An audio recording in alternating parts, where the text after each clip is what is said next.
This is the first episode of the Lippin Putts Podcast here in the Better Rate Mortgage Studio at Woodward Sports. I'm Nick Leach, joined by my guy, Sam Palmer. Sam, we're doing it. I'm ready. I'm here. I'm loving this. Nick, always a pleasure being with you.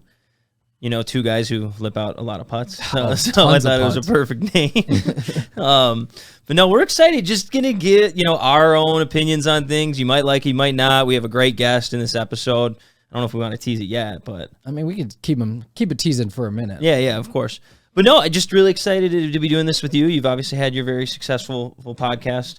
So wanting to get more involved. And, I think the plan, obviously we're going to talk a little bit about Michigan stuff, but there's a lot of golf happening in the news. And obviously we have some local people that we know who are starting to climb up the ranks and make their professional debuts. So really just getting involved with as much as we can and give our terrible takes when it comes to golf. So, hey, you know what? As long as you stick to your take, that's all I care about. Oh, I will live and die. But I'm like the guy who gives like 16 predictions. One's going to be right, and then I'll brag about that. So just know that. Isn't that what everybody does? Yeah, exactly. But I'll admit it. Yeah. No, I mean, we're obviously, like Sam, we're super excited to be doing this. I mean, I worked in the golf business for, 15 years? And it was like it's been 8 months since I've been out of the business. And one, I love golf more now. And two, I wanted to try to somehow get back involved to some degree, and I thought this was the perfect way to do it. I'm playing a ton of golf, more than I ever have, which is that's just how the golf business works. For anyone that doesn't know, you don't play golf while you work in the golf business. So I am enjoying that facet of it. But I miss like parts of it. Like I miss talking about it. I still watch it all the time. Yeah. So I thought this was a unique spot for us to do this. And obviously, with your background of being a Division III golfer, and a communications major. You oversell the crap. Yeah, the communications major. You oversell me as a Division III golfer. I was like the bench warmer. I was the bench warmer on the team, but I appreciate it. Hey, someone still asked you to be a part of the team, which I never got. So. You know what? I consider myself, I was the glue guy. I was never a guy who's going to go travel, but, I helped with the camaraderie. I did not help with the GPA by any means, so I really don't know why he kept me there, but either way, I spend way too much time golfing. Ask my girlfriend that. She's not a huge fan of it. But no. I enjoy it a ton. Obviously, we've gotten to know each other playing a ton. A couple trips upcoming. We've had trips in the past, so we've had a lot of fun. So anything we can do centered around golf, whether it's talking about it or playing it or whatever, I'm always game for, and you know that. So yeah, absolutely. I mean, that's kind of our credential. That's what makes us liable for being able to do this podcast. Yeah. So that's what you're getting. Yeah. So deal with it. And we're not. Yeah, I mean, for the most part, just so everyone's aware, we're not obviously we're not gonna have a set standard. I mean, I think we're gonna bring in a lot of guests, and it's not gonna be their top ranked golfers or anything like that. It could be someone who just enjoys playing golf, and everything like that. So. Yeah, maybe it's a good time to at least lead into who our guest is for this week or week one of the Lippin Putts. Yeah, so I mean, what better way to start this thing off with the former NFL athlete, Braylon Edwards, is going to be on the show for the first episode. So shout out to Braylon for coming on. Yeah. Awesome interview. It was a great interview. Yeah. Phenomenal. Told us some things that I don't think he'd really tell anybody else, to be completely honest with you. So the fact that he laid it out here for the podcast, which made it that much better. So. Yeah. There's some good, funny stories. He's a Michigan man, of course. Yeah, so that'll be coming up later in the episode. But pretty much the way it's going to run down, we'll recap Charles Schwab Challenge that just took place last weekend. Mm-hmm. We'll talk on some local news. We have to let everyone know we're a James Piot Stan podcast. Is that? Yeah. That's fair to say, right? We will be giving updates weekly on how James Piot does. Yeah. And for anyone who doesn't know, James Piot. U.S. amateur champion, I think his first one from Michigan. He won at Oakmont last year, was able to play in the Masters, just graduated from Michigan State. Very successful high school career with Catholic Central, very successful college career with Michigan State. And I think he just did make his first professional debut. He's obviously had some amateur starts on the PGA Tour as well. So anything, I mean, obviously we're not going to be able to help him with anything, but he's much. You could be that glue guy though, like. But you could be that. But we are going to live and die by him, and he's going to be our guy that we'll follow thick and thin. So. Yeah, and hopefully we'll get him here on the podcast. That's hopefully the plan. I mean, not to flex too much, but I mean, you kind of have somewhat of a personal relationship with him. Well, even on a previous podcast I had, we had interviewed him. I think it was fresh after the U.S. Amateur win. So either way, yeah, there's some relationships there, and a couple other guys. obviously leveraging younger brother who is much better at golf than either of us can wish to be. So we're trying though. We're still trying to get better. Yeah. Us best ball wouldn't beat him. Yeah, I mean, we just get Max drinking, we'll be just fine. Yeah, that's better for him. Yeah. Either way, but yeah. So I mean, even before going to the Charles Schwab, we did just have the second major of the year. Justin Thomas won it. Really exciting finish. Tough break for Mito Pereira coming down the end, but I think it's at least worth talking about just because we started this right after. Yeah.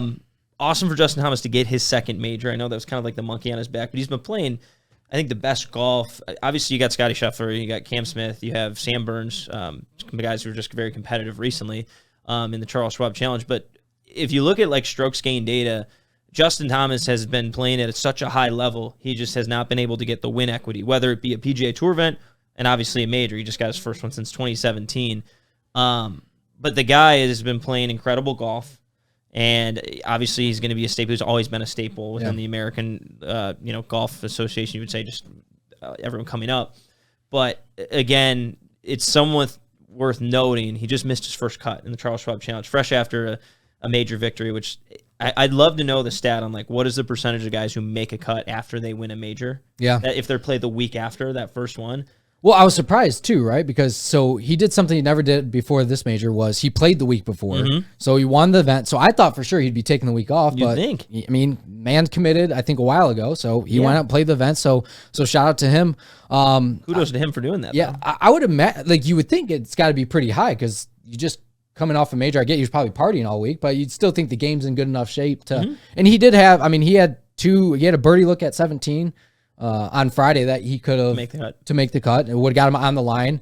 And then 18, he had a hole one from the fairway, which obviously he didn't do. So, I mean, at the end of the day, it's. Yeah, I mean, at the end of the day, you just go, hey, like, I just won the PGA Championship. I celebrated. It was a hard golf course. You know, I think he'd be like, I'd rather have more putts going to the PGA than at the Charles Schwab Challenge. Knocking. That was the 9th highest strength of field this year. Yeah. Tour. So, which is like not normal. But yeah, obviously, kudos to him. What you said, he made 21 straight cuts up until then, which was the longest active streak on tour. Ended this week at the Charles Schwab Challenge. I think we wrote that was 121 away from Tiger Woods' record from 1998 to 2005. Yeah, which is just incredible. That to make 142 straight cuts is what Tiger did. And they said that pretty much right as, it was unfolding during the broadcast. Like, he does have that streak going. And, for him, it's probably something he prided himself. He's best friends with Tiger. So, that's something he probably. Oh, Tiger's ragging him. Yeah. Oh, no doubt. So, but like, that just goes to show you, like, the level of Tiger. And, like, I'm not knocking JT. I'm a huge Justin Thomas fan. I guess we should maybe set who our allegiances for golfers outside of Tiger Woods. We'll get to that in a second. But, for me, like that's he took a picture after the round, says, I'm upset about missing the cut, but I still get to take this home. And it was a picture with the Wanamaker Trophy. Yeah. But to me, like Tiger would have never done that if social media was a thing. Well, Tiger'd be embarrassed about missing the cut. Right. He's on to the next one. But we're talking about the greatest player basically in the modern era to ever play the game. Like, not saying Justin Thomas very well go down as, he's only won 2 majors, but when his career ends, he could win a ton more. I mean, Phil at this point had 0, and he's So yeah, I mean, you're right. I don't think Tiger would do that, but that's why he's different. Yeah, but like that for me, it puts it in perspective. I was like, okay, like 99.9% of people playing in the world would do what Justin Thomas did, except for one, and that was except for the one guy who's the most successful. But no one will ever break that streak. No. That will never happen. I mean, 21 in a row is incredible. Yeah, and like. I talk with people, and a lot of times, a lot of my friends who golf's very fickle, and we watch it on TV, and you see only the good shots. And so, you expect all these guys to be like really good because you see them. And so when they hit bad shots, maybe on Thursday, Friday, you're like, well, where did that come from? And how can you lose your game like that? And then they had this expectation that you should be making the cut week in, week out, which that's very difficult to do. There is a 144, 120, depending on the field, 100, like a large field of people that you have to go beat half of them in 2 rounds. Right. And in the grand scheme of things, over the course of a season, this is where I get super nerdy with the numbers. Yep. Like Justin Thomas is going to gain, let's say, 2.5 strokes per round on the average player in the field. But, in 1 round, that is such a small portion of the entire season. Yeah. And you can have 2 bad rounds where you shoot 72 and miss the cut, which I don't know what he did exactly, but that's what happens. And so this expectation that guys need to make the cut every week, especially with how deep golf has gotten because of Tiger, because of Phil, because of that era, it's just it's insurmountable. So I think 21 is remarkable still. Yeah, I guess I should have looked up of like what's been the longest streak since then. You know, since I guess we can maybe try to pull that up. Try to pull it up while we're talking here, or get it up. Like I'd be wondering because like 21, like you would think like that's got to be. I mean, obviously it was the active streak for the PGA Tour, and I would guess it's going to be quite some time before we see that again. I mean, even Scottie Scheffler, who got into the playoff with Sam Burns. That was, you know, and we'll talk about the final round in just a minute, but like even for a guy like him, he just missed the cut at the PGA Championship. And that was a guy that they, you know, was making Tiger-esque comparisons to in this 9 tournament run span. Yeah, exactly. Yeah, I mean, like in the modern era, it's obviously Tiger, and then after that, you know, you have 53 from Tom Kite, 72 from Dow Finsterwald, 86 Hiller, we're in 105 Jack Nicklaus, 113 Byron Nelson, but that's not... Those are all old names. Yeah, I mean, I'm trying to think of something pretty early, and PGA Tour, of course, doesn't have it because it's like the worst website ever, but either way. But yeah, I mean, so obviously it sucked to see JT not playing on the weekend, but for the most part, it was a crazy... This was probably one of the crazier tournaments that you'll see unfold all weekend long. Yeah, so I think we need to set, like, they didn't lose the golf course, but it got really firm and fast. Yeah. The greens were baked out, balls were bouncing like it was concrete because they're replacing the entire green complex. So they're renovating Colonial, which makes for awesome television. If you ever hear they're doing that, I always recommend, hey, try to watch on Sunday because they get as close as they can to losing the golf course. Similar, I think they did it to Memorial it might have been last year or 2 years ago. 2 years ago, I think, yeah. It's awesome to watch how they do that. But yeah, I mean, you know, you turned it on as the leaders were basically making their turn on the back nine, and Sam Burns had gotten in the clubhouse at 9 under, and these guys are at 10 under. And in a normal PGA Tour event, you think, all right, if you're in the clubhouse lead but behind where the lead's at, you're probably not going to get it in a normal PGA Tour event. And it was like one by one, Davis Riley, HV3, I mean, Scottie Scheffler, like all these guys just falling back. I mean, Brendan Todd, who actually stayed there, he's like the shortest player on tour. Yeah, I was not expecting that. It was a lot of awesome television to watch, almost like watching a U.S. Open where par is your friend and guys aren't making birdies coming down the stretch. I mean, I remember looking at the live odds when it was just Burns and Scheffler tied. And I think Burns' odds were still plus 250 to win because the expectation for guys at these types of golf courses are birdies and getting something. Not to mention, it's the number 1 player in the world. But, like, I think, you know, obviously we mentioned Cam Smith, hot golfer. Justin Thomas, one of the hottest golfers. I mean, you got all these other names. But Sam Burns has now won 4 times in 14 months. Yep. Scottie Scheffler's won 4 times in, like, 9 events and a second-place finish. They combine, and they're apparently really good friends. I didn't know. Yeah, they love talking about that on the broadcast. Like, everyone's best friends like out Matthew there. Stafford and Clayton Kershaw. Yeah, exactly. But these two guys have won 8 times in the last 14 months, 7 this season. They're both 25 years old. Scottie Scheffler was obviously the last man on the Ryder Cup team. Burns was kind of on the outside looking in. Now, they've won different magnitude of events. Right. You know, Burns has won the Valspar twice, and they're deeper fields, but they're not, to maybe the common fan, a huge event. But still, 2 guys who, like, they're going to be incredible, like, gifted players. And I'm a guy who dives into the recency bias, like, oh, he won a tournament, he's going to be awesome. And, like, it's hard to continue that, but, like, these guys have now won both 4 tournaments in a short period of time, which is incredible to do. I mean, a lot of people don't ever do. Like, how many events has Ricky Fowler won on the PGA Tour? And he's always, like, the laughing, like, the you know, or Tony Finau. Right. He's won, I think, twice. Like, it's so hard to win on the tour. And so these guys doing it at such a young age and going out and getting them, that's what's impressive. Yeah. Well, I mean, the fact, too, is, like, Sam Burns was kind of not even a thought going into these 7 shots back. And then surmounted the leaderboard. And then you got to the back 9 where you had all these Davis Riley, Harold Varner. And the Harold Varner story it made me feel okay about myself this weekend. And he's done this a lot. I mean, he obviously won the event on the European Tour, like the big Saudi event, but he's not won on the PGA Tour yet. He had the lead or was tied for the lead with Brooks Koepka at Bethpage and, like, shot a million. He obviously went 10 over, or I think he went 10 over on the last 7 holes. Yeah. This week with a birdie. Yeah. Yep. Do a little birdie in there to make sure to go from 11. First to, like, I mean, I finished even par. He was 10 under at one point throughout the final round. And winner got 1.2 million. I think he ended up earning 56,000. Yeah, I mean, I'd take 56 grand, but at the same time too, like, you don't want to start building that as, like, a reputation. No, but I will say, I mean, there's all about like losing with grace. And you're right. I mean, like at that course, when you start losing it, he just lost it. And he there's been other times where it's kind of happened as well. But like he's just out there. He's like, hey, shit happens. I'll be back. I'm gonna keep working. Yeah. He's one of the most likable. Like for me, I find myself rooting for him week in, week I out. like him too. He's got the big dip in when he's out there. You can see like, and he hits the ball very well, like with his irons. It's pretty like surprising. I never thought that because his swing is a little. It's not to say like Scheffler, number one player in the world. He's not got like the most pretty swing you look at. Harry Varner, not a pretty swing, but now I'm comparing him to Scotty Scheffler as the number one player in the world. But like. He basically was sitting there signing autographs. He like, post on Instagram like, I just kind of like sucked for like an 8-hole span. But you're right. We've all gone through those different things. You could be playing great one day and the next day lose it. You could be playing great for 12 holes and then, hey, I'm on track for maybe my record round or best round of the year, or I'm under par or something. And the pressure gets to everyone, whether it's trying to win a PGA Tour event or trying to set your own course record or your own personal best. And it's interesting to always watch those things just unfold. Yeah, I don't know if like seeing that happen or watching unfold like rubbed off. I did like a very similar thing in a 3-hole span. Like I went triple double on Monday while I was playing golf. I was like, this is just call me Harold. Like that's essentially kind of what he did on that back. Obviously, I wasn't playing for $1.2 million, but I was playing for a couple dollars. Yeah, well, hey, you gotta have some juice. Yeah, that's what I always say.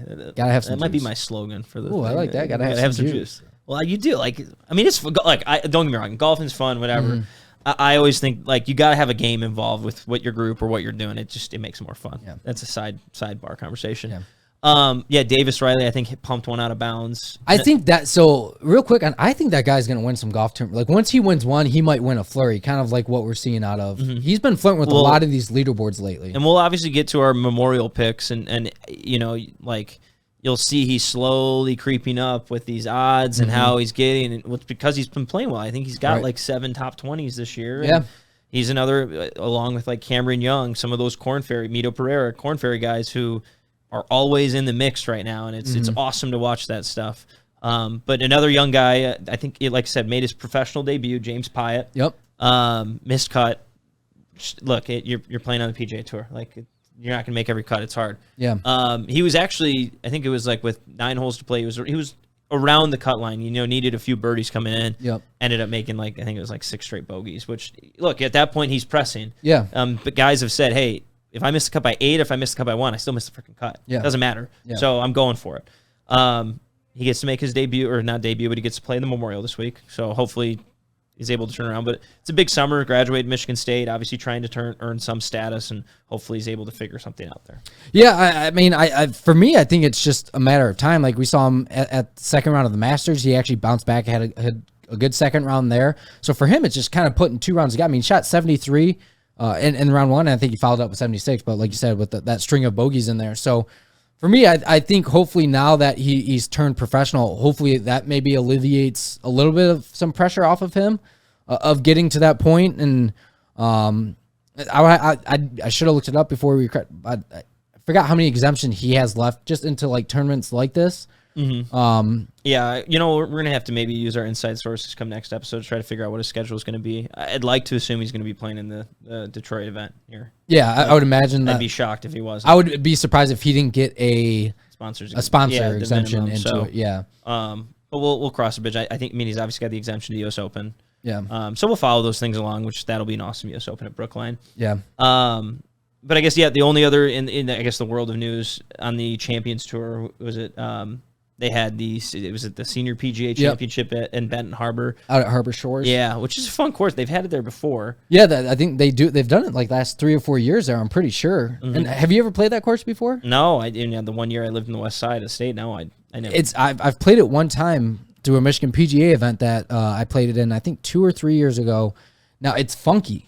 There's it's kind of set up in 3 different 6-hole increments. I'm going to butcher the names on it, but it's 6 holes are called the woodlands, where you kind of play where they got a bunch of trees. Yeah. 6 ones like lakeside, where there's a bunch of water around it, and then other 6 is a link style type way. So it's very different, and I don't. Surprising they take a big event there, but it's a cool course. It's cool course, lots of elevation changes and layouts. I mean, it's right there on on Lake Michigan. So a lot of good scenes. It's a great track. It's just different because usually you're looking for like some consistency, right? So this one, it bounces you. You get kind of like 3 courses in one is the best way I can kind of describe it. Yeah, which is that'd be fun. It's variety. It's like 4 students here in Michigan. Mm-hmm. But Steve Elker won that. He shot 63 on the final day to win by 3 shots. Good? That's pretty freaking good. Yeah. 16 under, goes 8 under on the final day. Yeah, he was like, there was no drama toward the end because he just popped off. But ran away with it, that's the Champions Tour. I mean, like, I don't know. Are you a Champions Tour guy? I prefer watching the LPGA over the Champions Tour. Okay, I'm in that same boat too. Yeah, I tend to relate my game a lot more to the women, and it, like, these guys still hit it past me. Like, yeah, isn't that crazy? Yeah, a lot of the women hit it past me. But I can learn a lot more from watching them. As people might be like, "Whoa, that's embarrassing," but no, I enjoy watching it. And there's a few other ones. They got their U.S. Women's Open coming up this week. Yep. At I think it's like Pine Needles which is an awesome course. So that'll be good. But what do you think right now? Probably a good time to throw it over to Braylon Edwards. Yeah. We'll lead in with that. I guess I would do one before we do that. I'm gonna give a shot like Mito Pereira. Like, we didn't. He had a great bounce back. Yeah. I mean, we've talked about the PGA Championship. Great bounce back. I think he finished 7 or like T7. T7 or for the event. So I mean, I thought there's a chance it could have a meltdown, but that was just one thing I wanted to bring up because I like, holy hell. And Jordan Spieth was up there in the final round. Big Jordan. I guess before we throw it over to Braylon, I guess we should pledge our allegiance. Like, outside Tiger Woods, I'm a big Tiger Woods guy. Like, of course. I think you are as well too. Where is your fandom, I guess? Like, who are you? Let's give you 3 guys that you're going to root for week in and week out. So, like, I'm the guy who, like, I like the young guys who no one knows about yet. Okay. So, like I'm going to pledge my allegiance. Not like Cameron Young's not like at that point anymore. It was maybe him like 6 months ago. Okay. Yeah. Or like Will Zalatoris before he became really good. Yep. Like, that was another one. But like I've Sam Burns. I would talk about him before the season, and my buddies will laugh. Like, that was a guy who I've been writing for. And so, you're jumping on the guy who just won. No, I've been on him. Anyone ask? I've been on him for a while. Sam Burns, I like. I like Phil. He's entertaining. I mean, I don't know when we're going to see him. You're That's a Phil it. guy? I shouldn't have even said that, because now that could take us down like a way different path. Yeah. That's another conversation for another day. Yeah, we'll have that conversation coming here soon. But no, I would say Cameron Young. Who did I just say? I'm just blanking clearly. You said Willie Z, Cameron Young, Sam Burns. Those would be some of the guys. 3 guys. Okay. I mean, I'm someone who. But then I'll quickly get off it. Like, Will Zalatoris, I was on him, and then everyone jumped on him, and I was like, all right, I'm good on this guy. Yeah. I like the no-namers, like I talked about. I'll pick 15 guys, and I'll be like, see, I told you about him. Yeah. But one guy who makes it. All right, so Phil, I got an issue with. And again, we'll talk about that. Yeah, I different conversation. Brought that up. All right, so Sam Burns, I like the dude. I had a little issue with his celebration in that playoff. Like, he drained, I think, what was it, a 28-footer for birdie on that playoff hole, and just gave a little wave. Like, because he act like he'd been there before. I mean, I'm kind of was like, soft. I was like, dude, show me some excitement. Like, it's still like, dude, you just won $1.2 million. Yeah. You know what I'd be doing for $1.2 million? Well, he didn't. It wasn't over yet. Scheffler had a chance to putt. Yeah, I mean, Scheffler at the same time too. Like, I'd be getting fired up, and I get their boys, but like, I'd still be like yelling, like, "Let's go!" Like, I might do that at our little Mickey Slim. The Mickey Slim, which we'll tease later. Yeah, I might do that. All right, one other guy I like, Sahith Theegala. Yeah, Sahith. That he fucks. Yeah, he does. Yeah, I was pulling for him when waste management. Yeah, waste management. That would have been. Imagine that being your first career win. Oh. Right. He was there. I know. Either way, sorry. He pulled a kind of a Finau from. That was a very Tony Finau-esque. No, Tony Finau is like or Rory is like, I'm not in contention, and then I shoot like 64 on the final day to get like 4th place. Yeah. Well, I mean, Finau will be leading the event and then somehow end up in 2nd place before it's done and over with. But again, different conversation. All right, my 3. So it goes Tiger, obviously number 1, no doubt. Justin Thomas, Jordan Spieth, and the reason, because I look at it. I thought maybe you go down this route too. Is like, that's the class of 2011. Yeah, I love to hype that up. Don't get me wrong, Willie Z. Yeah. Like, we'll get through a list. Danny Berger. There's a bunch of those guys. Yeah. And the third one, I've always been a Keegan guy. Like, I know Keegan hasn't been around for it, but like, people like, they stress Keegan a little bit about like how fidgety too. And I think like that's kind of awesome, because like I might be that same way if I was on the PGA Tour. Like, everyone's got their own little things. So I guess when I was in the golf business too, like the first company that ever gave me like clubs and equipment and stuff was Srixon. Oh, so and he was kind of their big guy. Yeah. So I was like, I guess I got to be a Keegan guy. Plus he wears the Jordans.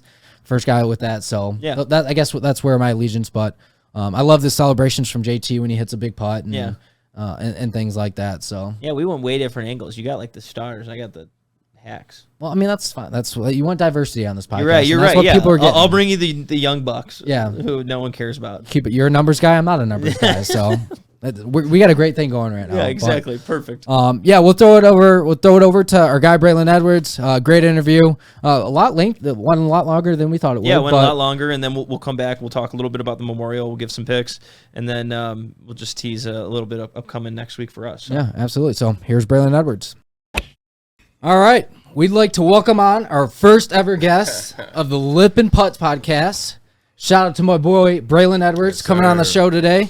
We were teasing this. We got a lot of Michigan State fans. Oh, yeah. Or I guess friends, not fans, but Well, they're Spartan fans, though. yeah. There you go. And so they kept asking us, like, who we got on as our first guest. And we haven't told anybody. So for it's a real? big surprise to everybody. So Oh, wow.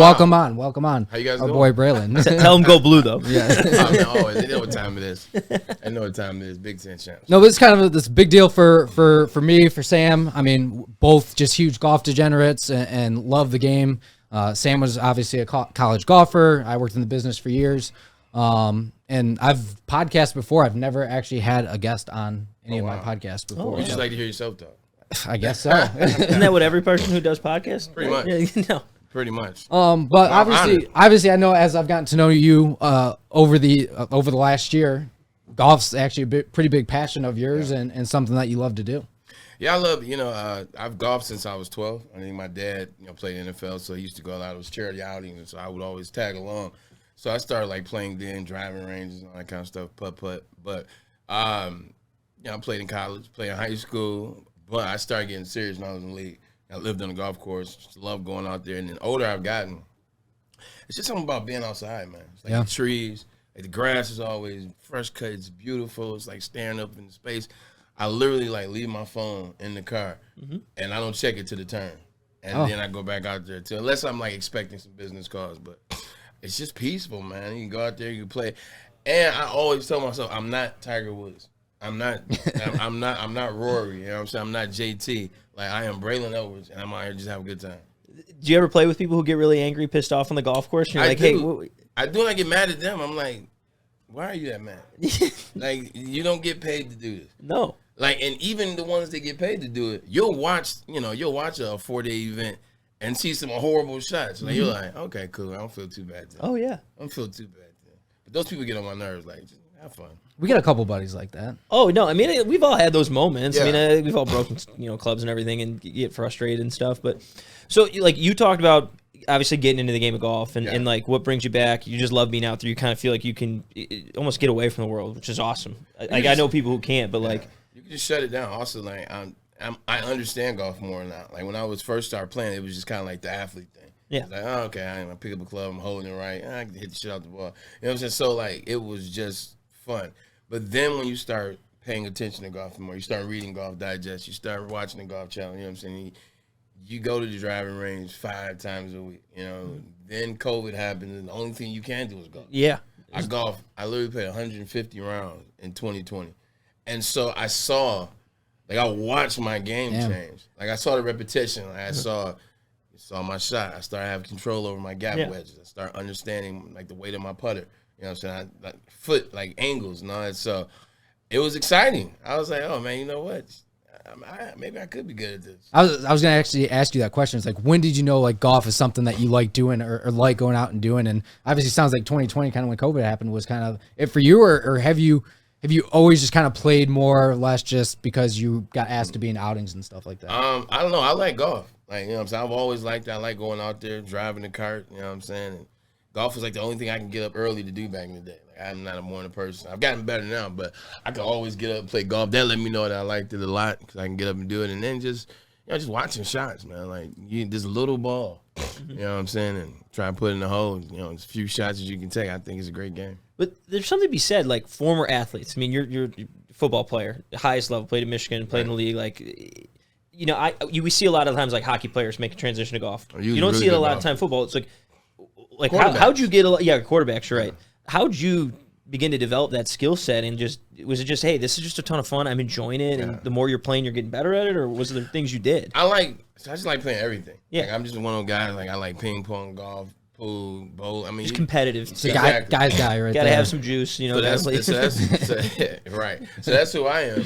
But I think with golf is just such a sexy sport, man. Like, just from the standpoint of, like, the clothes, like, I love, like, there's nothing better than golf attire. Like, it's expensive as hell, but, you know, it's nothing like golf attire.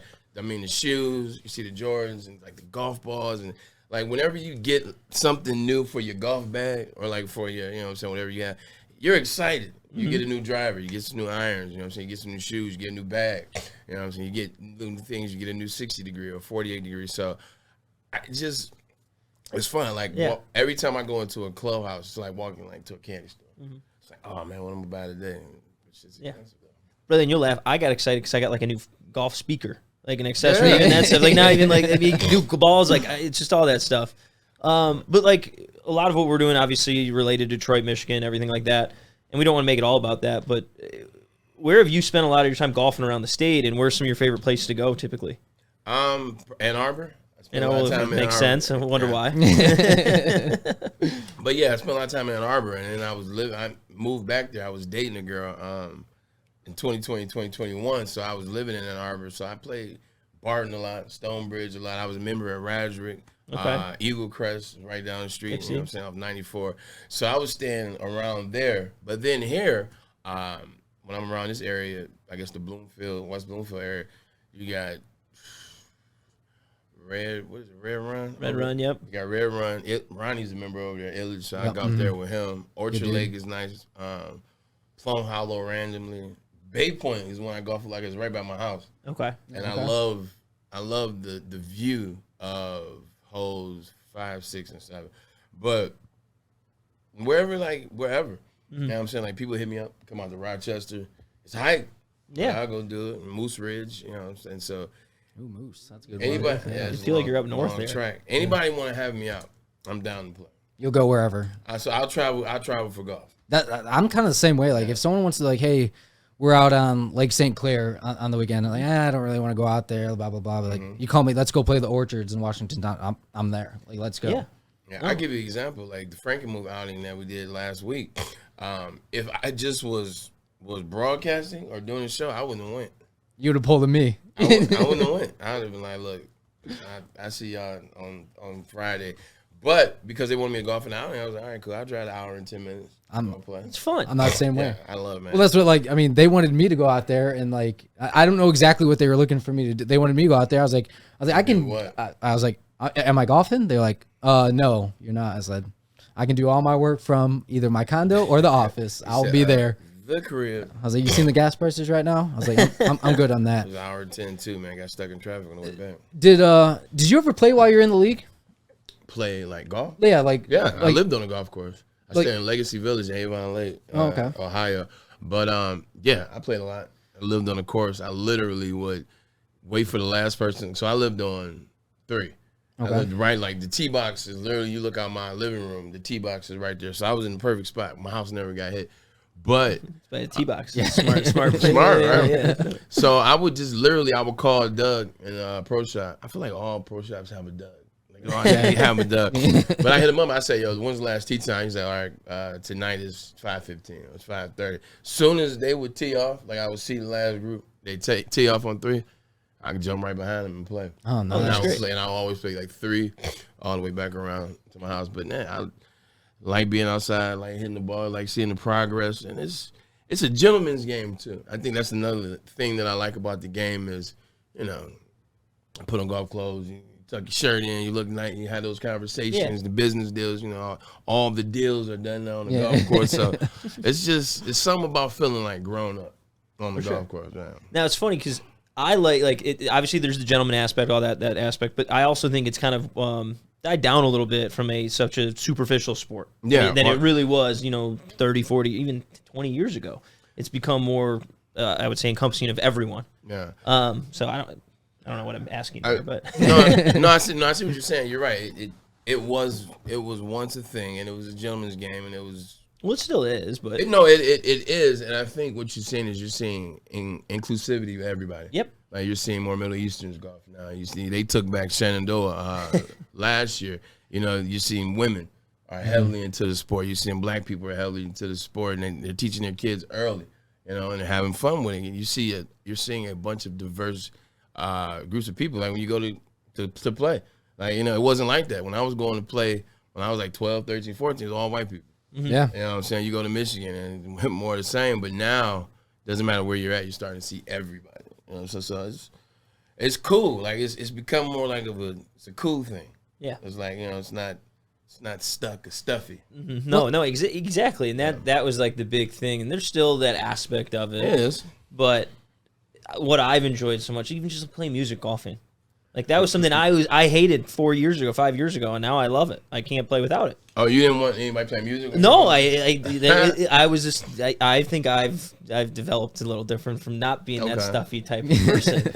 No, that's real. Like, and that was an interesting thing. You know, 5 years ago, like you would like be sneaking and playing music, or if you playing music like a degenerate. Mm-hmm. You know what I'm saying? You're like trying to sneak around. You're trying to sneak the blunt around around the tree. Now golf is seeming like it's opening up. You're seeing more younger people as members at these country clubs. You're seeing older guys have their speakers, have the music, and you know, indulge in cannabis on the golf course. Like it's become like the cool place to be. Mm-hmm. Like almost, man. That's why these country clubs, like it's if you have the means, like, it definitely makes sense to be a member of a country club. I mean, but track yours out there.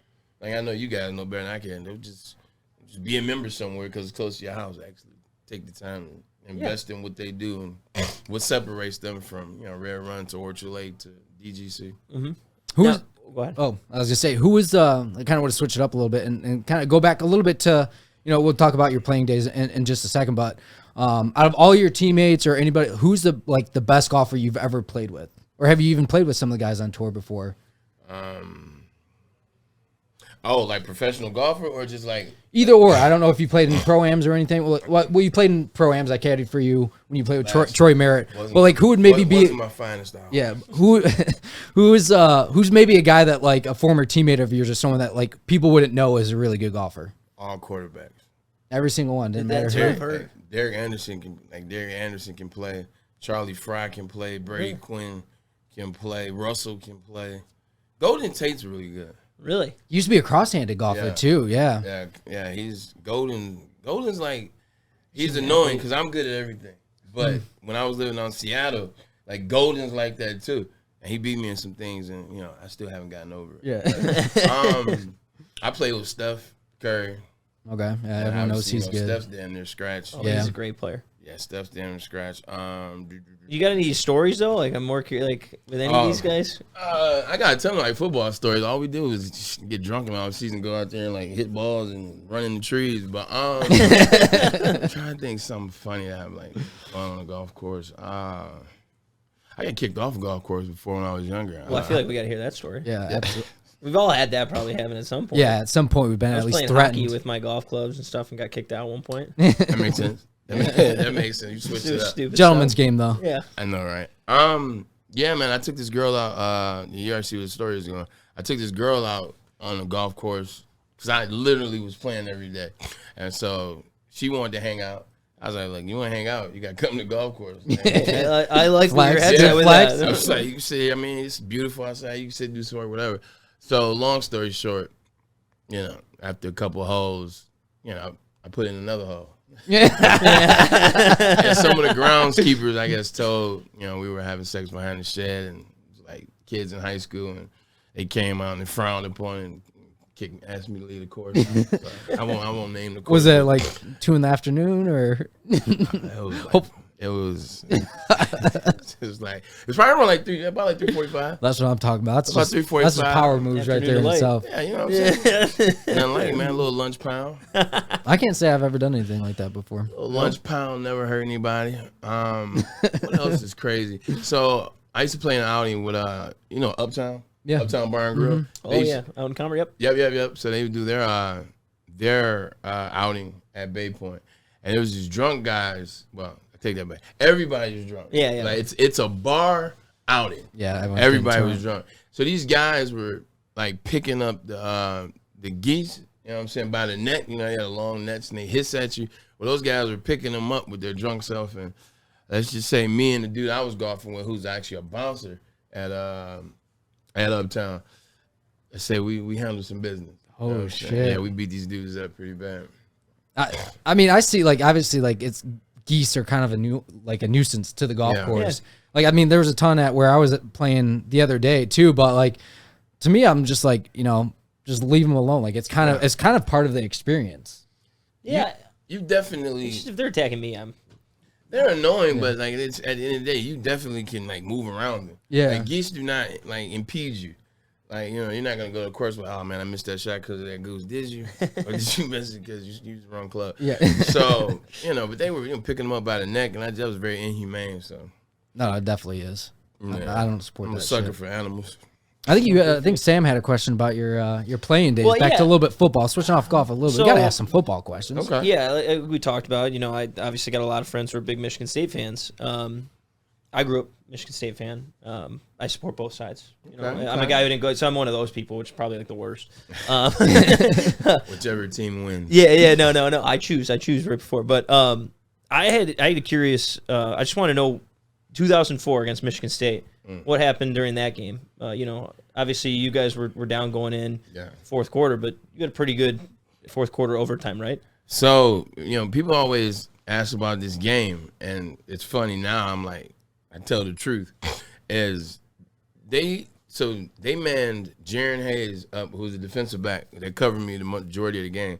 They manned him up on me the whole game. Mm-hmm. So everybody's like, oh, man, you turned it on in the fourth quarter and in overtime. They were playing the same coverage from the start of the game to the end of overtime, playing man-to-man with Jaron Hayes. Now, with that being said, Jaron Hayes was a starting running back for Michigan State the year before. Jaron Hayes had the most rushing yards for Michigan State the year before, so the 2003 season. Yeah. So when we were going into the game, I told Leffler, that's our offensive coordinator, I'm like, man, Jaron Hayes was running back last year. I'm like, I'm the number one wide out in the country. Yeah. Like sometimes I think coaches, let me not say think, coaches overthink a lot of simplistic shit. Like, you got the best wide receiver in the country. You got two other really good wide receivers in Jason Steve Preston. You got the second best freshman running back in Mike Hart, and he was only second because Adrian Peterson in his class and had 1,900 as a freshman. Mm-hmm. I think Mike had 1,460. But just throw the ball. Like, just throw me the ball. Like, if I was an offensive coordinator and I had Calvin Johnson on my team, I'm throwing him 8 jump balls a game. Mm-hmm. I don't care. Like, you gonna get some wear and tear on those knees, like messing with me as an offensive coordinator. I'm throwing you 8 jump balls because he's gonna catch 5. You get 2 pass interference, and the DB's gonna defense 1. You know what I'm saying? Mm-hmm. So going back to the game, they played man-to-man coverage the whole game, man. We didn't expose it. I think I had some catches in the first half, but we just couldn't get it going. The Stanton gets hurt right before the half. Third quarter, they score, they go up. Now, 7 minutes left in the fourth. Oh, let me take you back. I fumbled in the people. No one remembers that. I'm glad. That's how you finish. Yeah, I fumbled right when the fourth quarter started, and when I fumbled in their territory too. Like I think we got a field goal out of it, so defense held him. It was a good start. Shout out. But I was nervous, man. I was like, damn, because I just felt that the energy of the game was going towards Michigan State. I'm like, we got to do something. And then I tried to do too much. I fumbled. So I was like, I have to make up for that fumble. And this is my last game. It's the last time I'm playing Michigan State. This is my second to last game at the Big House. Yeah. So we played Northwestern after that, and then it was my last one. I'm like, I cannot lose to these motherfuckers my senior year. Oh, yeah. At the Big House. Because, if that happens, I can never get that moment back. Mm-hmm. Yeah. I will be thinking about that to this day. So I think I took that mindset, and what happened was we threw a bomb. Chad threw me a bomb about 47 yards, and I caught it and went down. When Lloyd saw that, and when Leffler saw that, they then realized, like, oh, wait, he is the number one wide receiver in the country. So then we started throwing the ball, started throwing some jump balls, and, the rest is history. But it didn't have to go that way, is what I always say nowadays. They could have been throwing me jump balls at the beginning of the game, man. made it happen. But it was a fun night. Oh yeah, I'm sure it It definitely was a fun night. It was Got kicked off a couple golf courses that night. yeah, that night was nuts because Ann Arbor is not one of those towns that caters to athletes. Really? The Ann Arbor is not Blake Corum, whatever you need, and we won't tell anybody we saw that and blah blah blah. No, Michigan's not like that because most of the cops up there come from East Lansing, because I think that's where the school is. Yeah. That's where the cop school is in Lansing. So most of their cops come from up there. They're like state guys anyway. But Ann Arbor's straight laced. I've been to countless other like college campuses with since I left with like some of my teammates. Like I went to LSU with Marcus Spears. I went to O State with Troy Smith and Ted Ginn. And I went to Notre Dame with Brady. They get different type of loves at these schools. Like Texas, like the stuff that they can do, like it's illegal. But now it's not. But I was in the car, Troy Smith, right? I was down there helping him do Keywan Ratliff, who's the DB for the Cincinnati Bengals at the time. He was doing a camp there. He's from Columbus, went to Florida though. That's interesting. But I'm in the car with Troy, and we're going to an area, I guess that's like, what would it be like? Partridge Creek. Okay. It's like Partridge Creek. Yeah. So we're in the car, and he's smoking. And he's not smoking cigarettes. So he's just blowing trees, and I didn't smoke back then. So I'm like, all right, whatever. Cop pulls us over. Like, you know what I'm saying? Boy, he didn't put the blunt out. Oh, he just let it go. Like and this white cop, too. I was scared as hell. I'm like, Troy, what you doing, man? You just got drafted. You just won the Heisman. I'm like, I put that out. What you doing? Cop came up to him, showed him love. They was exchanging conversation about some girl or whatever. I don't know. I was like, this dude smoking weed in front of the cop. Like, I wish I would have tried that shit in Ann Arbor back in 01, 02, 03. Penn State, like you name it, they get love. Ann Arbor's just, it's like, yeah, you know what I'm saying? Mm-hmm. Whatever. But with that being said, that night, they took a break from the straight lace and all the cool stuff. Cops was cool that night, man. Really? They let you have your moment, which is pretty cool. Did you ever think the catch was going to be as significant, like so many years later as it is now? Because like for me, I grew up in where my family, supported Michigan. We're Michigan fans. I root for State now, right? Just because of experiences I've had. But I remember like that. I know, unbelievable. How could you switch like that? That catch is still, I remember it is one of like the first football moments that I remember like growing up that I can literally think back, like, what's your biggest like football? Like that catch is something I'll remember forever. Did you think it would have that much significant in the moment when you made it? No, I didn't. I actually didn't think that game was going to be that big a deal. I mean, I thought it would be one for the rivalry. You know what I'm saying? We got to win, and we actually won the Big Ten Conference, or the Big Ten Championship that year because we came back and beat them. But with that being said, no, I didn't think that the catch or the touchdowns, I just, it's just a game. It's what I'm supposed to do. Yeah. It's the skill level I have, so I got to put it on display. I didn't realize it was that big a deal until I moved back here. Okay. So now I'm done playing in the NFL because the catch was October 2004. Right. Oh, why is my phone blowing up? The catch was October 2004. And let's make sure everything is good. Like whenever you get like a text from like your sister, and then you get a call. Then you get a call from two moms. My stepmom and my mom called me. So I was like, everything cool? All right, so honorable guy right there. Yeah, no, family first. Especially my sister's pregnant, so like every text is like time to go. So October 2004, and then I moved back after my career is over. I moved back in July of 14. I moved back, and just like clockwork, as soon as I got back home, man, like every time people see me, whether it's Myers, whether it's a restaurant, whether it's movement, whether it's the movie theater, whether it's Woodward Sports, like they always talk about that game. Mm-hmm. They tell I what I've gotten to do with it. I love the stories now, because you excuse me, damn chips. When people tell me their stories, they tell me where they were, what happened. Police got called. I broke up with my girlfriend. I missed the wedding. I was arrested. like I've heard so many great Oh, yeah. stories. Like the worst ones is obviously people got arrested or broke over their girls or their wives, but I just love hearing the stories, man. They're always fun. But I didn't know it was gonna be that big. But people let me know when I move back.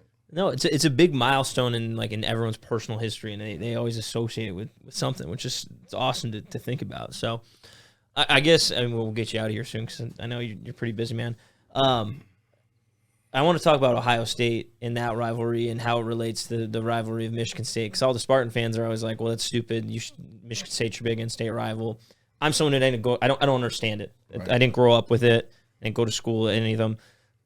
Why is there so much hatred toward Ohio State, maybe compared to Michigan State, or as a player, is it pretty similar? I've always wondered that. I hate Ohio State. I hate Michigan State. And I hate Notre Dame. I hate Notre Dame the worst. Oh, really? I just don't like Notre Dame. See, my cousin's a Michigan State fan, or he went to Michigan State, and he said the same thing. He said he hates Notre Dame more than he hates Michigan. Yeah, I hate Notre Dame more than any of them. Now, with the O State thing, how that thing became big, it's like Bo. Bo coached under Woody Hayes, and then he leaves, takes a job at Michigan, and then Ohio State in 1969 was #1 in the country. Michigan was trash. They finally meet first time, Bo, Woody. Bo won. Started the 10-year war. And so from the 10-year war, that's when the O State Michigan rivalry just heated up. And then in the rivalry, you saw like so many moments that are iconic with either something happening. Like just think of this: Eddie George won a Heisman off of his game he had against Michigan. He had like 210. Desmond Howard, his infamous kick return, that's against Ohio State. Charles Woodson's infamous punt return, that's against Ohio State. So you start like to have these moments that either were for a Heisman, for like a Heisman, or for a Big Ten championship to secure that, or stopping the team. Ohio State was #2 in the country and about to go back-to-back national championships my junior year, and we beat them. They were #2 in the country, and they were on a collision course with who the hell was that? 03, that would have been. Was that Miami, right? Yeah. Yeah. It would have been Miami. It would have been that Miami team, but stopped them. And so with them, the state of Ohio hates the state of Michigan. So it starts there. Like Ohio people hate Michigan. Yeah. Like they can't say Michigan is up there. So it was adopted, like the people. You know what I'm saying? Not even schools, adopting the people. And then you add the 10-year war. And then Bo, he was an Ohio State guy because Bo was a Bowling Green guy. And then Ohio State. He's an Ohio guy. Yeah. He goes to Michigan. That starts. You have all the moments that come out of it. And you just hate him. Mm-hmm. Did the game feel different than the Michigan State game? Obviously it's the last game of the season and everything, but like there was a much larger magnitude. It sounds like to it. And I don't want to slight Michigan State. Hey, little brother. They were when I was in school. I don't want to slight Michigan State. It's just it's something about playing upstate. You know what I'm saying? And then when I was in school, typically like you said, it's the last game of the year. The scene is usually set. You know what I'm saying? So usually the winner of this game is going to win the Big Ten championship or go to the national championship. So you feel that energy. Yeah. Like as soon as you get out there in pregame, like in warm-ups, and you start hearing the fans and you see these obnoxious, like lunatics, you feel that. Michigan State, this game's in like October. It's all right. It's daytime. Like, it's just it doesn't have that same feel. Yeah. It doesn't have that same feel. It's a very physical game. They always come to play. It's a physical game. I'm talking about Michigan State. It's a physical game. It's a damn good. It's arguably the best in-state rivalry in the country, or it could be, maybe behind Alabama and Auburn. But the Iron Bowl. Yep. But with that being said, you just feel that Ohio State game. Like even now as a player, as a former player. Like when I was at the Michigan Ohio State, I was ready to go out there and play. Yeah, like the atmosphere. Obviously there was a lot on the line last year too, but Michigan State game. I went and saw Michigan State. Oh, trouble with the snap. I was at that game. Like there was energy was okay. Mm-hmm. And it was okay. And obviously the energy was great at the end because Michigan State pulled off that miraculous thing. But like you said, the scene is set for the end of the year, and they spend all year talking. So. Do you ever try to translate? And this is kind of spin it back to golf a little. Do you ever try to translate that energy, like of those feelings? Do you ever like look for that in golf, or is golf just all more or less relaxation for you now? Like, do you have any interest in playing in like tournaments or outings or anything like that? Do you look for that competitiveness still? And I mean, that's kind of how I looked at it after I got out of high school. I didn't play organized sports anymore, so I was like, golf's kind of it for me, and I kind of like that's where I look for like the drive of like being competitive, and I think that's why it's led me to where I'm at now. I definitely, because it's not like a Saturday morning or a Sunday and you go out there and you just hit a shot. Like you just hit a shot. Like, you know what I'm saying? If you're 172 out, you put a ball 9 feet from the pin, or you drive a dogleg left and you play your slice to perfection, or you read a putt right. You know what I'm saying? Take it downhill 14 feet, little light break right to left. Like, it's nothing like being on top of that and knowing how to get there. Like, that's the one thing I love about golf is when I have success, whether it's a good drive, whether it's a good chip, whether it's whatever shot it is, I now take pride, and I take pride because I know how that shot happened. Yeah. I know how I was able to read that putt. I know why my chip was 2 feet from the pin. Like, I know what I'm doing with my feet. You know what I'm saying? I know. So that's the thing I'm excited about now with golf is it's not me just being like athletic and going out there and hit a couple good shots and not knowing how the hell I hit those couple good shots. It's actually going out there, doing the homework, doing the leg work, and looking good and feeling good. Like Deion said, look good, feel good, play good. I love it. That's a good way to finish on. But hey, Braylon, we appreciate you coming on the first episode. First one out the gate, first man. one, baby. Oh yeah, so we appreciate you. Yeah, my guy, man. Yeah, absolutely. Sam, great meeting you, my man. No, but we appreciate it. We got to get out and golf at some point this summer too. I'm ready, man. I'm trying to get Lisa out for 2 months now. Yeah, our schedules keep conflicting. He be running from me, man. Oh yeah, he is. Trust me, he does that a lot. Running. Yeah, cool. I'll be gone next 2 weekends. The other thing, like, see with the week, it's like it's right in the middle of the day, like our show. So we're 2 to 4. I usually get here about 12:30 lately. So I either got to go 7 a.m., 8 a.m., get around in the morning, or play like now.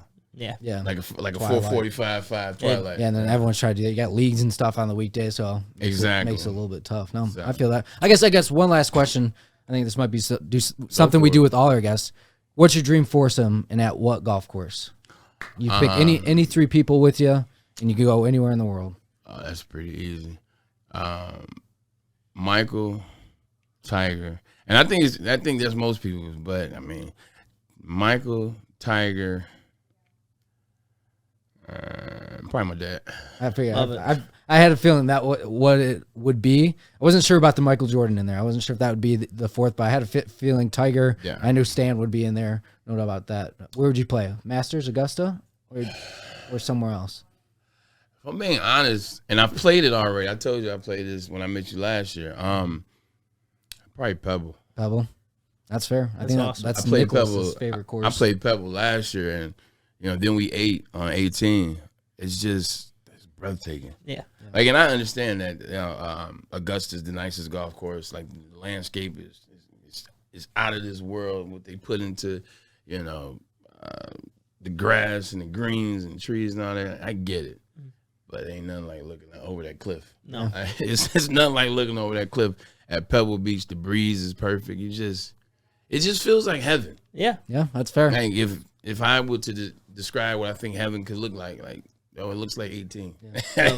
I haven't played it yet, but I'm looking forward to it. So, yeah. Thanks again, Braylon. Obviously, no problem, we appreciate you, and we'll make you try to make you the first reoccurring guest at some time too. Let me know, man. Have big moments. I come on, man. Talk about Will Smith slap, stuff like that. Right. I can be the field reporter. Love it. All right, brother. Appreciate you. Brother. All right, we are back from the Braylon Edwards interview. Hope you all enjoyed that. That was a lot of fun for us. Yeah, talking about making a few putts, a couple holes, and then another hole. That was pretty fun. Yeah, getting kicked off a golf course. Like, I honestly did not think that's where that story was going. No, that was like the last place I was expecting. I thought we were going to get a story about, like I was out in the golf course, like in college with Jake Long. We were doing this thing and we were hammered drunk or something. Like I had no idea where that was going, but what a hell of a story. No, I think the great thing, I mean, again, golf is for everyone, which is awesome. Yeah. And like we talk about people who are really good players, and then it's awesome having someone who is a lot more of the people who are going to be listening to this. Right. Who they can relate from a golf game aspect. So it was cool. And then just hearing some of the different stories. He has been hounding me too about getting on the golf course. We'll get to do it soon. So I've been screwing that one up. We might need to get that out there. He hits the ball a mile. I imagine. No idea where it's going though. Hey. So we got to help him out. That's my plan, is to help him. Well, if we play at Walnut, it really won't matter because you can hit it anywhere there. Correct. You hit it 3 holes over, and you actually talking to two guys who know how to hit it straight. Yeah. Every once and again. But no, obviously that was a fun interview for us, our first one ever on the podcast. So hopefully we'll keep those going for everybody. I think people are gonna like that. Obviously, we want to preview the Memorial coming up this weekend. Fun event. Great event. A lot of drama last year with that one. So yeah, well, it's been an interesting couple of years because 2 years ago you had the back-to-back weeks event. Yep. Where because of the I think one of the tournaments got canceled because of COVID, so they just did back-to-back at that course. And then last year, John Rahm's 6-shot lead going to the final round. They tell him, hey, you have COVID, you're out. Basically, we want to have television ratings, so see ya. No, not really. Which is funny because that's actually a good conspiracy. I never actually thought about that. We need ratings for this tournament. No, Jack was like, Barbara. No, I mean they were the only thing on, so that's actually not a bad. But I think it only pissed fans off more. Oh yeah, well, and again, look, like, hey, we're making a joke at the expense of COVID, which we don't want to do. But either way, Rahm would have most likely won that tournament. Didn't get it. Cantlay ends up winning it in an exciting fashion. So now obviously, and then becomes player of the year over John Rahm because John Rahm only had 1 win. Cantlay had 4, so it's different. But I think, I love this event. I love the golf course. A lot of fun to watch.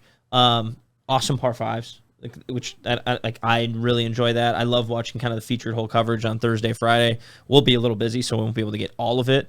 But I think it's a really fun event. So obviously with a great field, and that's the big thing. It's almost just 2 weeks ago we had the PGA Championship.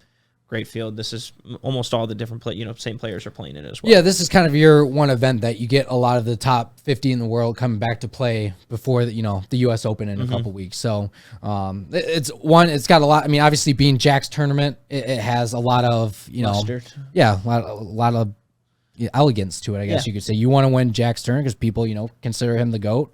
I don't, but putting that take out there now. But I think what we want to do is every week we're going to pick a winner. And every week we're going to, we'll figure out some sort of pick, whether it could be like, hey, we're both going to pick a guy to miss the cut or something like that. And I think this week we're both picking top 10s and a winner. Yep. To start. Yep. And so do you want me to go first with the winner of the top 10 or what do you want? How do you want to do this? We'll go first with our winners on each side and then we'll go back to top 10. And you want me to kick it off? Yeah, go ahead and kick this bad boy off. All right. So this is not a hot take by any means. But he's been overdue for a win. Yep. Just recently came off a runner-up finish at the PGA Championship in a playoff. Tremendous ball striker. He's not going to win a tournament where it's a 18, 19 under guy because he's not a good enough putter. Right. But when it's an event where it's premier ball striking is value, Will Zalatoris is the best ball striker on the planet. And so I think he's going to finally break through and get this win this week. I was just ripping on how I jumped off that bandwagon and now I'm jumping right back on, baby. But no, that is my pick. I think I think he'll be like around contention because of how good he is, and he just needs to have a hot week with the putter, and that's just like a hot week for him is like an average week for a normal PGA Tour pro. Yeah, all right, I like that. That's you got to. He's plus 3,000. That's not a bad bet, All odds for the most part, and anytime you're betting, it's good odds. My pick this week. So unfortunately, if you're watching this on YouTube, we typically we'll have a canvas here with our logo on it, and I know some of you out there have already seen that logo. I'm going with the guy that happened to be our grandchild of Lippin Putts, and that's Colin Morikawa. That's a good pick. So I think us starting this podcast, it's gonna, he's gonna embody the Lippin Putts podcast. Hopefully not literally, but we're sending the good vibes down to him this weekend, and that's my pick to win it. It's kind of more of a safer pick, but that's who I like. Random tidbit, and I could be wrong on this, so I'm trying to quickly figure out: is this Memorial Tournament presented by Workday? It could be. because he won both of those like random workday events last year, and he's won at this event, but where like Workday was a presenting sponsor because of the COVID reshuffle and everything. Yeah, it's a Memorial Tournament presented by Workday. Not a bad pick. He's 2-0 in those. That's up. Sabermetrics, baby. And premium golf ball striker. Yeah. So we're both on the premium ball striker. I mean, that's what I have in my DraftKings lineup. All right, there we go. This is all good vibes that you're throwing our way. But so you got to pick the brainchild of the Lippin Putts. Oh yeah, I mean, fresh off the Charles Schwab challenge where that's where that logo's from, and he lipped out to lose to Berger on the COVID restart. So no, I ride it. You know, if either of those guys come with it, it's gonna be them two in a playoff watch. That would be hot. Dude, we look like geniuses. Yeah, but we both know that. They're like, that's no chance that's going to happen. Yeah, probably not. But if it does happen, you heard it here first. Yeah.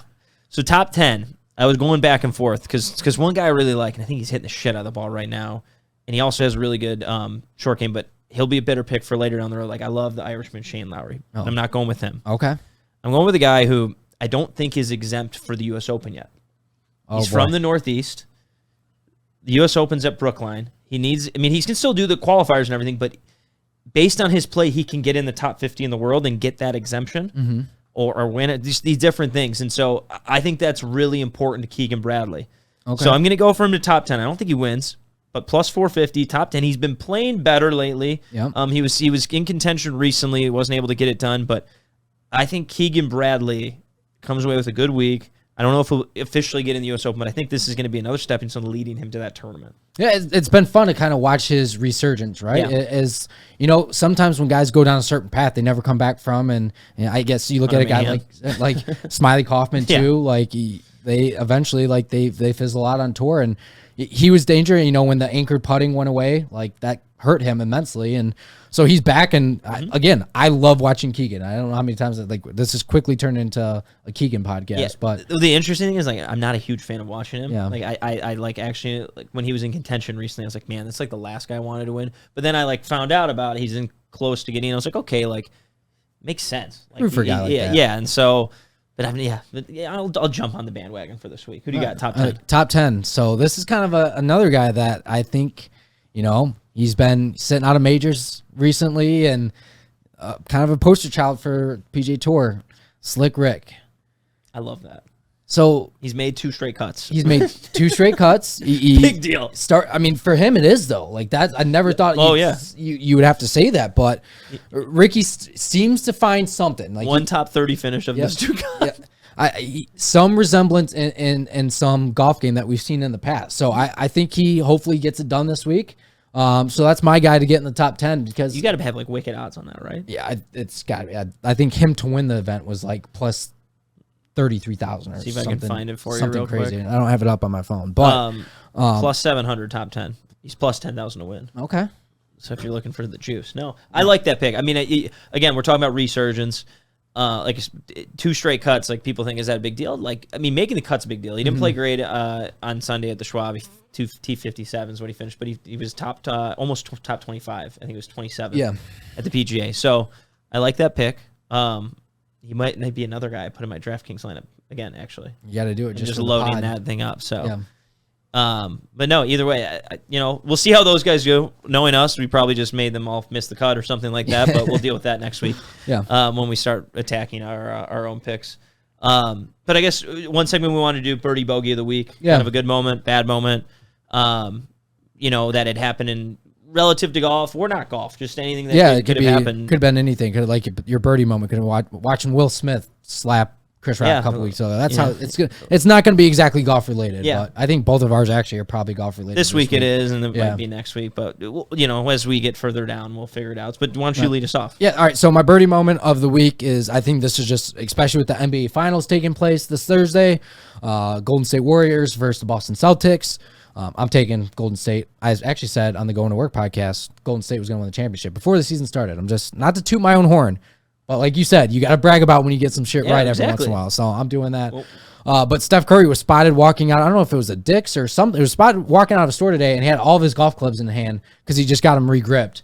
I don't know if he was headed to the golf course, but as everyone knows, Steph's a big golfer. But what a sight to see before, 2 days before, the final start on Thursday. His head's in the right spot. That's That's my guy right Maybe there. how he calms himself down. I don't know. Yeah, who knows? So that's my birdie of the week. Yeah. Well, I'll kick off with my bogey because my birdie of the week kind of relates to my bogey of the week. Okay. All right. But like I played in a senior mid-am championship qualifier, not even championship. We had to qualify with my dad last week at Dearborn Country Club, which is like anyone who's ever played it, the fairways are literally tighter than a hallway. And for guys like us who hit the ball really straight, it's sarcasm to anyone who doesn't know. It was a very difficult round for me. So I shot 87, wasn't fun from a standpoint of not good golf playing. And then there's the alternate shot portion, which I was leaving my dad behind a tree on every single hole. So he was like, this is not fun for me. No, it was fun. But the birdie of the week, I enjoyed. Like, I love those types of events, just where there's different types of formats. But doing it with my dad, obviously coming up to Father's Day, it's a lot of fun spending time with him doing those things. So yeah, nice. The little intertwined birdie bogey. Exactly. I don't know how many times we'll actually have that happen, but I thought I could associate them. A birdie followed up by a bogey. There you go. Bounce back. Yeah. PBF. Post birdie fuck up. See, I thought it was a bounce back birdie, though, because I enjoyed the day. Yeah, I guess positive light. Come on, we're power of positivity. Yeah, once you got done, you enjoyed it. All right, so yeah, that would be a bogey followed by a birdie. Yeah. All right, got it. All right, my bogey of the week. I haven't done this. This is the first time I've ever done this. So I was playing golf over the weekend. I hit one into the shit. I had to take a drop, deep grass. The ball sat down. I was like, well, I wasn't really playing for much. I was like, let me take a whack at this and see what it can do. I hit it. It went straight down into the earth. like further in? It went not like a top or anything. It went buried into the earth.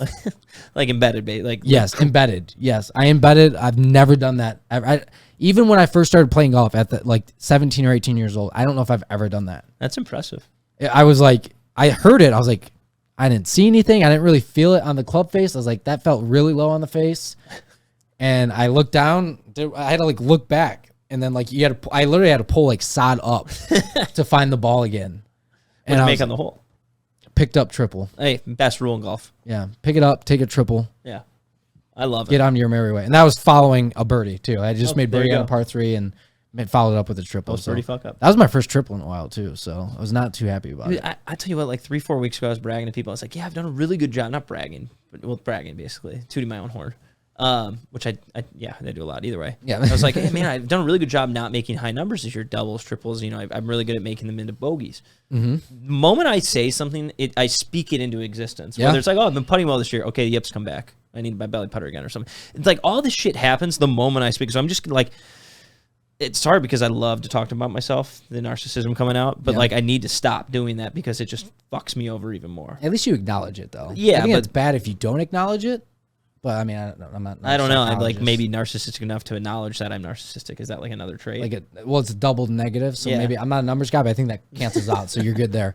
No, I was actually in that same boat. I was I started out I started my year off in Torrey Pines, not the flex or anything. That was the first round of the year. I didn't play good at all out there.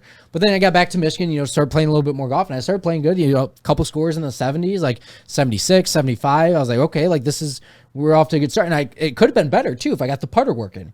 And that's kind of been the story of my spring so far is just get the putter going and I'll be just fine. Well, I finally got the putter going and then everything else fell apart. And I realized okay, even if the putter's not really working that well, if you hit the ball fine, you're not really going to make those big numbers. But then once you start hitting the ball bad, all hell goes loose. Big numbers are in the game plan. So I actually started putting well, and then I did the same thing. I went, again, triple, double, double. And I haven't done that in quite some time. So I don't know if the driving the ball underground really threw me off or what it was, but can tend to rattle some cages. Was not very fun for the most part. But what will be fun is this upcoming weekend we have. Yeah, great weekend in store. So I mean, what a great way to start this podcast off is kind of my initiation into the Mickey Slim Happy Hour. So I guess you can fill our listeners in of what that is a little bit and where we're going and what we're doing. Yeah, so it's our 6th year. It's a buddies trip. It's a bunch of teams of 2. So we got 20 guys, 10 teams of 2. It's a handicap event. Guys ranging from +3 handicaps to 21 handicaps. And really what it is, you got best ball followed by scramble followed by best ball, and then there's some individual stuff and some skins and money betting and everything. But if anyone's bored, you can go follow the Instagram. It's MSHH_golf. But it's the Mickey Slim Happy Hour, and like I said, Nick, you're playing with my brother-in-law. Yep. I'm playing with a buddy who I've been teammates with when he won the green jacket. Then the next year he gave me the green jacket when I was doing a podcast. So I'm hoping that bump is given it. But one, it's a lot of fun. It's a lot of competition, but like we'll be boozing, we'll be having a lot of good times. But it's at a great spot, great venue, Boyne Highlands. We're playing the Moore course, play the Hills course, and we get to play the Heather course, which are my, I think we talked about like what's your favorite one up there. I probably would say the Hills. Okay. But they're really good golf courses just in general. Yeah. It's a fun place to be. It's a great property. If you're ever looking to go to Buddy Trip, it's not very expensive for 2 night stay and 3 rounds of golf. I mean, they got all the lodging up there too, which is nice. I played Arcadia Bluffs on the west side of the state a few weeks ago, and they don't have a lot of lodging like that. So that trip can get a little bit more pricier. But Boyne's the perfect spot. You have tons of golf courses up there. Personally, I think my favorite is the Moore, just because of the experience that we had on there. Of course, we played in this. Sam and I actually played in the Adidas State Pro-Am a couple years ago. First round, I stayed up way too late. Sam, I was up to like 4 a.m. too. Yeah, but like I went to bed 3 hours before everyone else. Yeah, I maybe got 3 hours of sleep, woke up, and was in tough shape. It was in really tough shape. Yeah, it was not good. That round didn't go. I think like it was a best ball event, so we take the best score out of the two of us. Yep. I think we shot 5 over the first day. Mm-hmm. I was very responsible that day. I didn't drink or anything like that, and and then we went out the next day and shot 5 under, and I shot 73. Yeah, it's 34 on the back, which I've 73 is my number. So for everyone listening, I've no problem like being completely honest. Like 73, I've shot that 5 times, and that's my career low. I've never broken par on 18 holes. I want to be there for that then.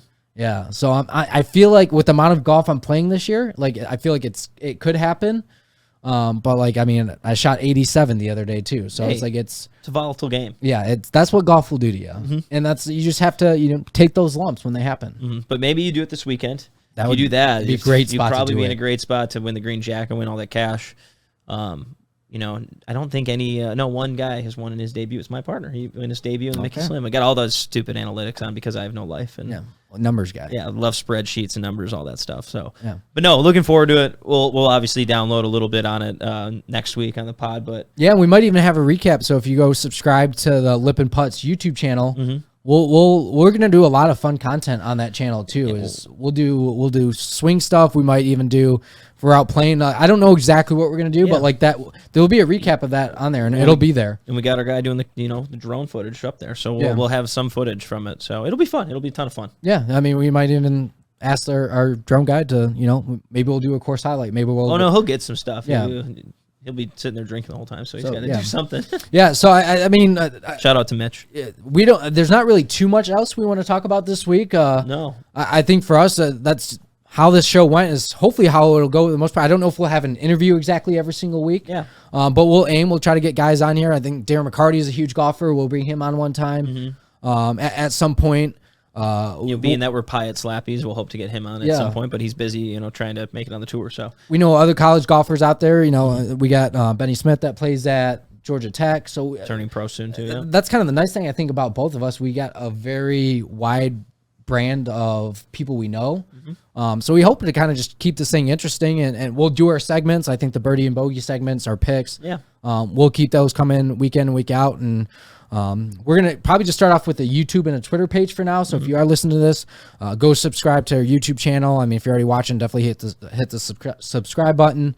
And then follow our Twitter too, because that'll be a fun spot. And I'll post reels and stuff. I'm actually going to do some stuff on my personal Instagram. I don't really do too much with my Instagram, so I figured I'd use that for our podcast stuff as far as that goes. But I'm looking forward to it. I think this is exciting for both of us. We appreciate everyone supporting, coming on, and listening to it. So open to always any feedback. We probably won't listen because I'm a stubborn asshole. But and you're narcissistic, so yeah. But I'm still open. Yeah. But either way, we appreciate all the support and everything, and obviously we'll look forward to talking to you guys next week. Yep, hit them long, hit them far, but not straight.